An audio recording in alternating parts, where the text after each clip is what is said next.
Hi, welcome to the Vive Mars tutorial. Today we're excited to showcase a brand new feature of Vive Mars, the Mars Remote Control. The Mars Remote Control is designed to enhance your experience by allowing remote operations. Whether Mars is tucked away in a rack or you're accessing from a different physical space, the Mars Remote Control ensures you're always connected and in command. First, ensure your Mars has been updated to v3.02.999.11 or later version. You can check this on the Mars dashboard.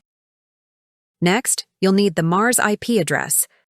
Type Mars IP address :7008 into your computer, tablet, or smartphone browser to connect to the Mars Remote Control.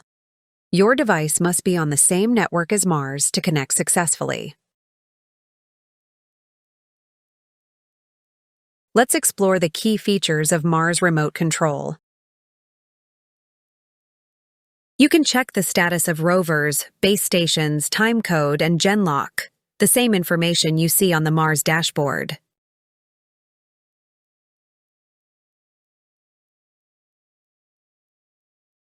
You can set the origin at the bottom of the Vive tracker, the bottom or any corner of the rover.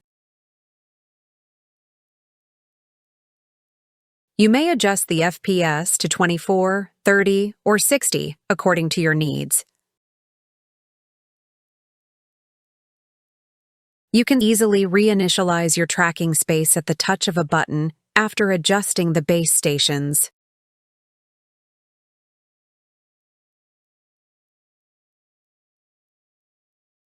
You may check the current version of Mars here. Press Export to download Mars log files directly to your device for troubleshooting. We hope this tutorial helps you get the most out of your Mars with the new remote control feature. If you found it helpful, please like and subscribe for more updates. See you next time.